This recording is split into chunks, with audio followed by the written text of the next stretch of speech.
Hello, everyone. I'm Bryan Dragon, and welcome back to our reading of Kidnapped. Today's chapter, I talk with Alan in the wood of Lettermore. Can that chapter title be any longer? Let's get started.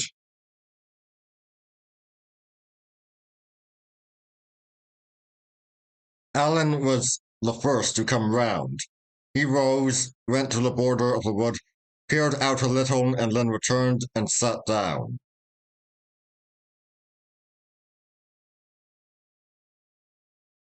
Well, said he, yon was a hot burst, David.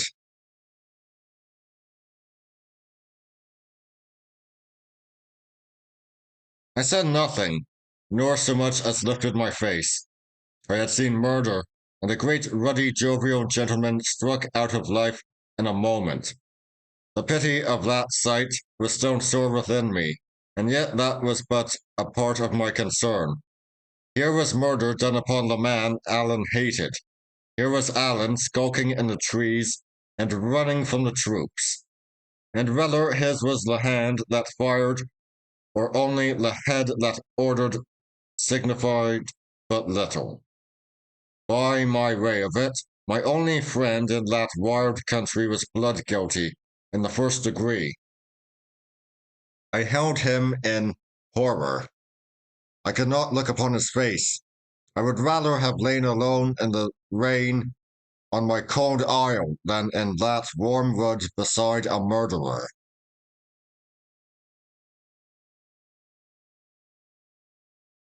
Are you still worried? He asked again.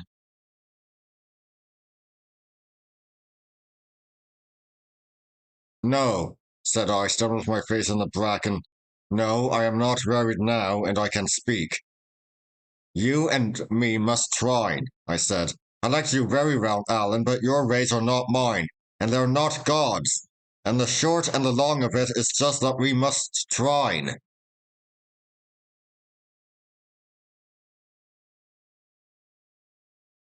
I will hardly try from you, David, without some kind of reason for the same, said Alan mighty gravely.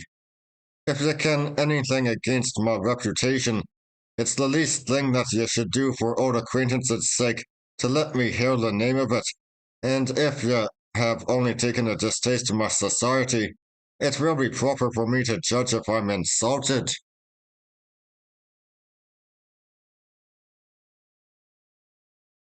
Alan, said I, what is the sense of this? Ye can very well yon Campbell man lays in his blood upon the road.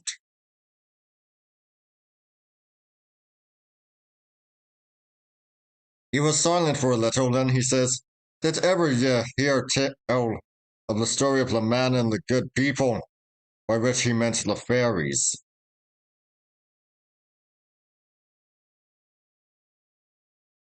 No, said I, nor do I want to hear it.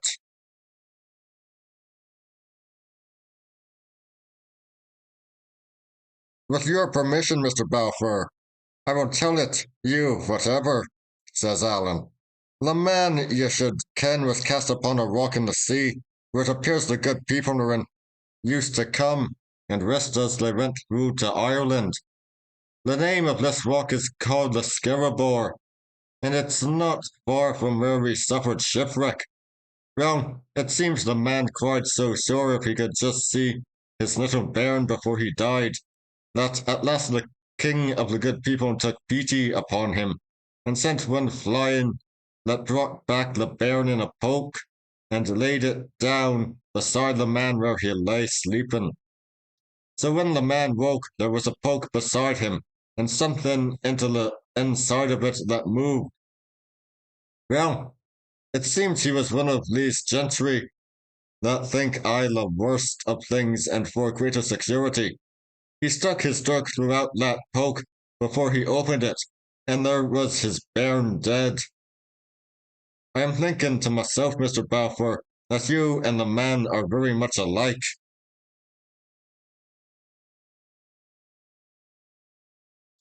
Do you mean you had no hand in it? Cried I, sitting up.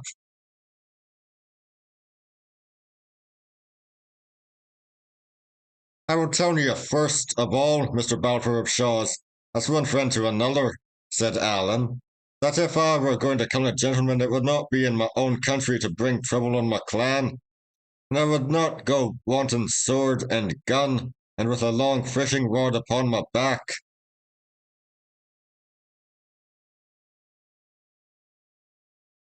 Well, said I, that's true.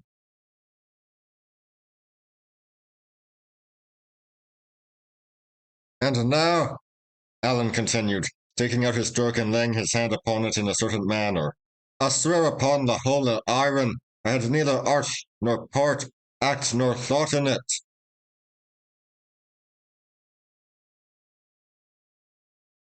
I thank God for that, cried I, and offered him my hand.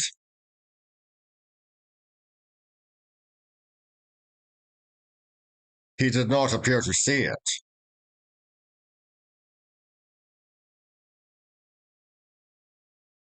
And here is a great deal of work about a Campbell, said he. They are not so scarce that I ken.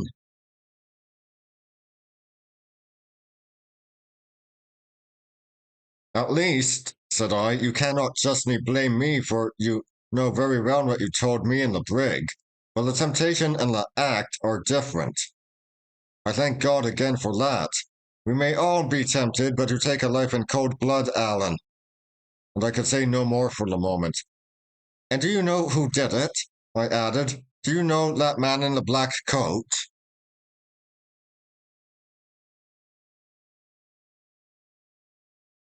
I have nae clear mind about his coat, said Allen cunningly, but it sticks in my head that it was blue.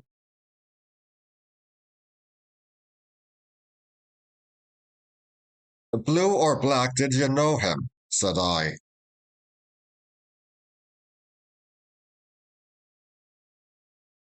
I couldn't just conscientiously swear to him, says Allen.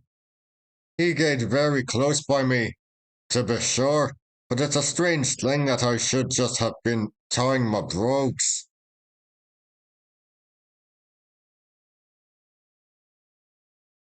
Can you swear that you don't know him, Allen?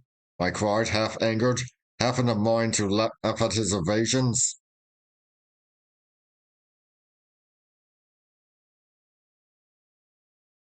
Not yet, says he, but I've a grand memory for forgetting, David.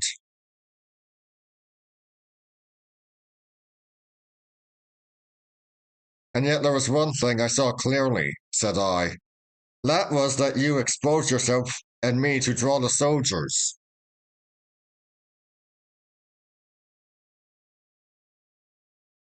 It's very likely, said Allen, and so would any gentleman. You and me were innocent of that transaction.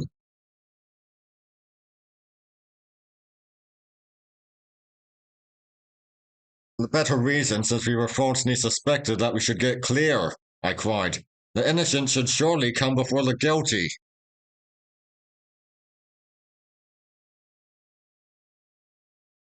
What, David? Said he. The innocent have I a chance to get a sword in court.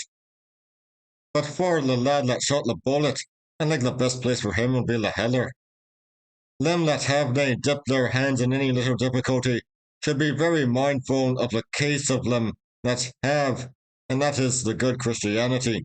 For if it was the other way round, and the lad whom I couldn't just clearly see had been in our shoes, and we in his, as might very well have been, I think we would be a good deal obliged to him ourselves if he would draw the soldiers.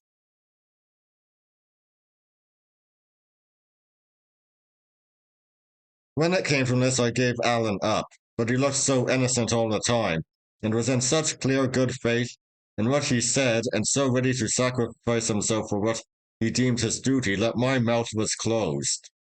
Mr. Henderland's words came back to me, that we ourselves might take a lesson by these wild Highlanders. Well, here I had taken mine. Allen's morals were all tail first, but he was ready to give his life for them, such as they were.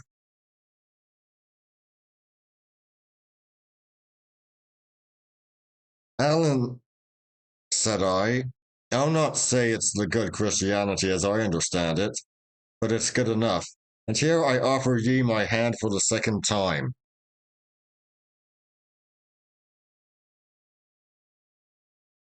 Whereupon he gave me both of his, saying surely I had cast a spell upon him, for he could forgive me anything. Then he grew very grave and said we had not much time to throw away, but must both flee that country, he because he was a deserter, and that the whole of Appin would now be searched like a chamber, and everyone obliged to give a good account of himself, and I because I was certainly involved in the murder.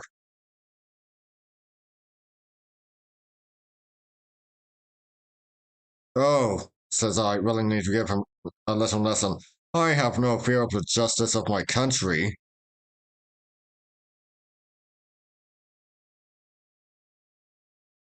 As if this was your country, said he, or as if you would be tried here in a country of Stuarts.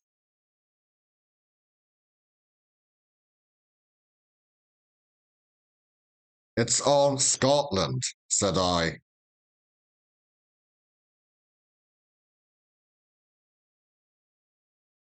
Man, I rounds wonder at ye, said Allen. This is a Campbell that's been killed.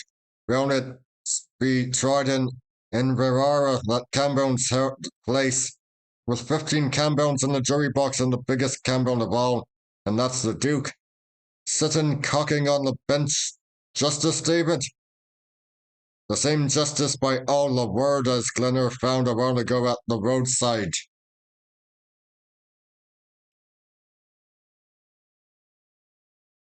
This frightened me a little, I confess, and would have frightened me more if I had known how nearly exact were Allen's predictions. Indeed, it was but in one point that he exaggerated, there being but 11 Campbells on the jury, though, as the other four were equally in the Duke's dependence, it mattered less than might appear. Still, I cried out that he was unjust to the Duke of Argyle, who, for all he was a Whig, was yet a wise and honest nobleman.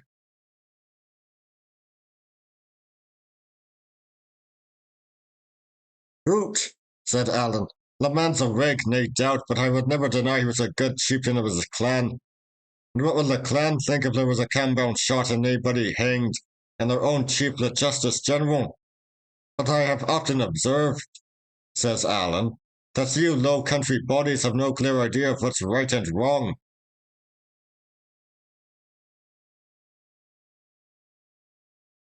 At this, I did at last laugh out loud, and to my surprise, Allen joined in and laughed as merrily as myself.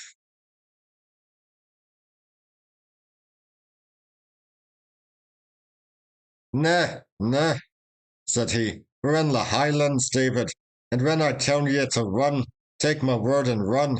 Nae doubt it's a hard thing to skulk and starve in the heather, but it's harder yet to lie shackled in a red coat prison.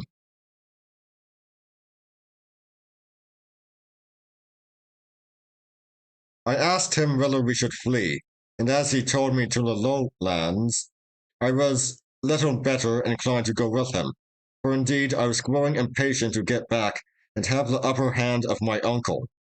Besides, Allen made sure that would be no question of justice in the matter that I began to be afraid he might be right.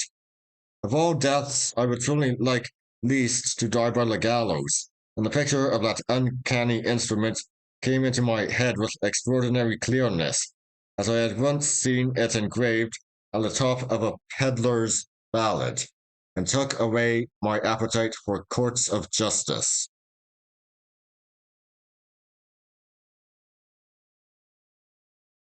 I'll chance it, Allen, said I. I'll go with you.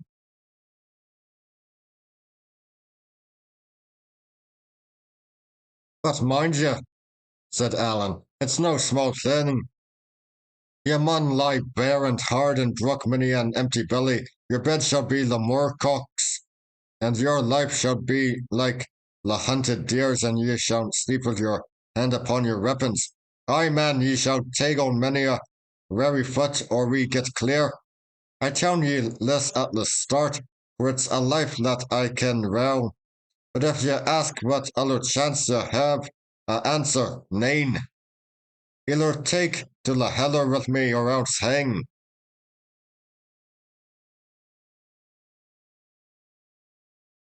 And that's a choice very easily made, said I, and we shook hands upon it.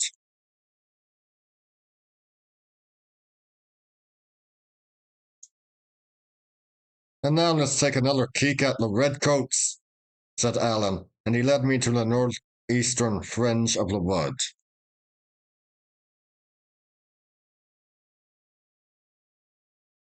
Looking out between the trees, we could see a great sort of mountain running down exceeding steep into the waters of the loch. It was a rough part, all hanging stone and heather, and bit scrags of birchwood, and away at the far end towards Ballacoolish, little wee red soldiers were dipping up and down over hill and howe, and growing smaller every minute. There was no cheering now, for I think they had other uses for what breath was left them, but they still stuck to the trail and doubtless thought that we were close in front of them.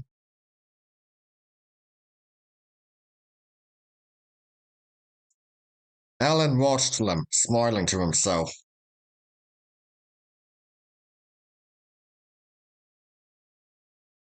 Ah, said he, they'll be gay weary before they go to the end of that employ. And so you and me, David, can sit down and eat a bite and breathe a bit longer and take a dram from a bottle. Then we'll strike for Alcarn, the house of my kinsman James of the Glens, where I must get my clones and my arms and money to carry us along. And then David will cry, for fortune, and take a cast among the heather.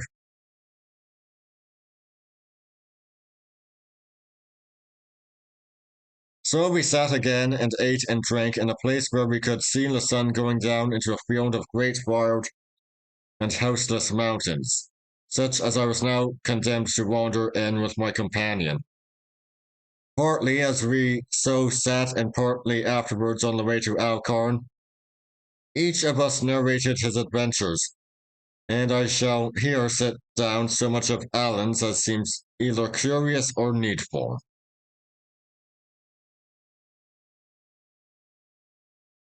It appears he ran the bulwarks as soon as the wave was past, saw me and lost me, and saw me again as I tumbled in the roost, and at last had one glimpse of me clinging on the yard. It was this that put him in some hope. I would maybe get to land after all, and made him leave those clues and messages which had brought me, for my sins, to that unlucky country of Appin.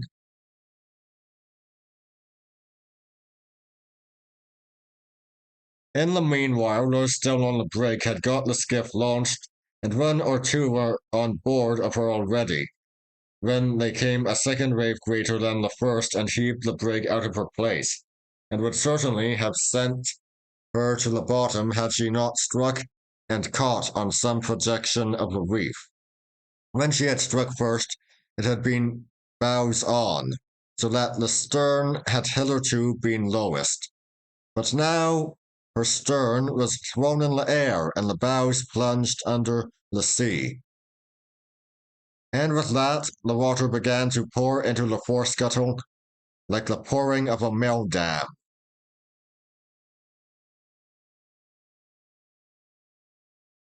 It took the colour out of Allan's face even to tell what followed, for there were still two men lying impotent in their bunks, and these, seeing the water pour in and thinking the ship had foundered, began to cry out loud, and with such harrowing cries that all who were on deck tumbled one after another into the skiff and fell to their oars. They were not 200 yards away when there came a third great sea, and at that the brig lifted clean over the reef. Her canvas filled for a moment, and she seemed to sail in chase of them, but settling all the while. And presently she drew down and down as if a hand was drawing her, and the sea closed over the covenant of Dysart.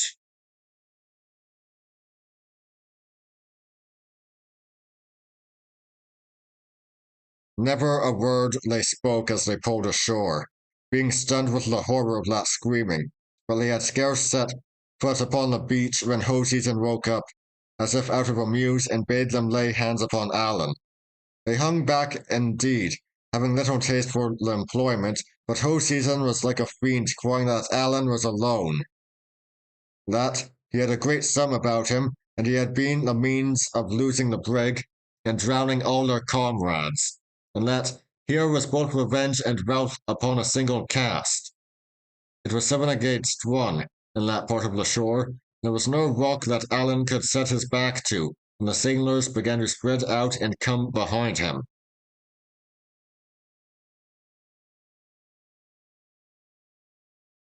And then, said Allen, the little man with the red head, I have nae mind of the name that he is called.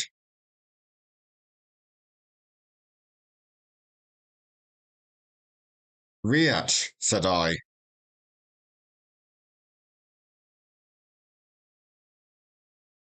Ah, said Allen, Riach. Well, it was him that took up the clubs for me, asked the men if they were nae feared of a judgment, and says he, God, I'll put my back to the Highlandmans myself. That's none such an entirely bad little man, yon little man with the red head, said Allen. He has some spunks of decency.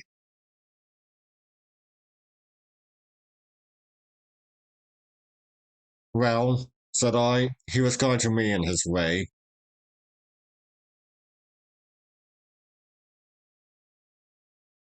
And so he was to Allen, said he. And by my troth, I found his way a very good one. But you see, David, the loss of the ship and the cries of those poor lads sat very ill upon the man, and I'm thinking that would be the cause of it.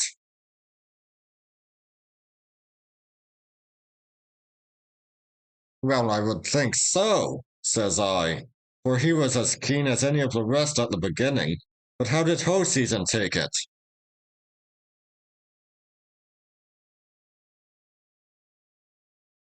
It sticks in my mind that he would take it very ill, says Allen. But the little man cried to me to run, and indeed I thought it was a good observe and ran.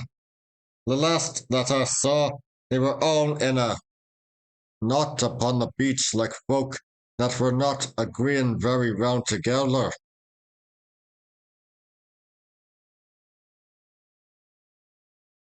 What do you mean by that? Said I.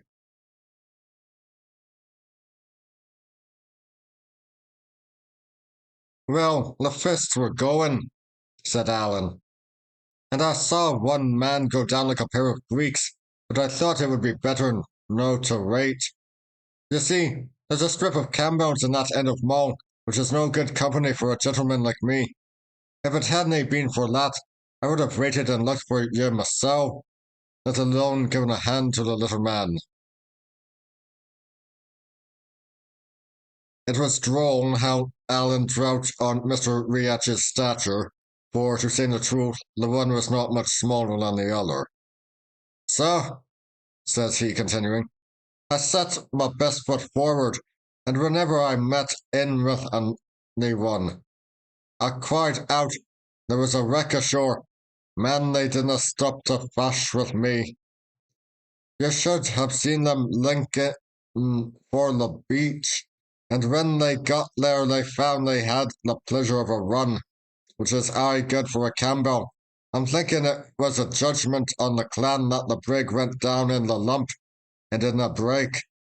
But it was a very unlucky thing for ye, that same, for if any wreck had come ashore, they would have hunted high and low, and would soon have found ye.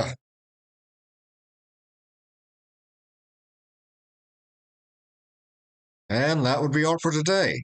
I'll see you all next time. See ya!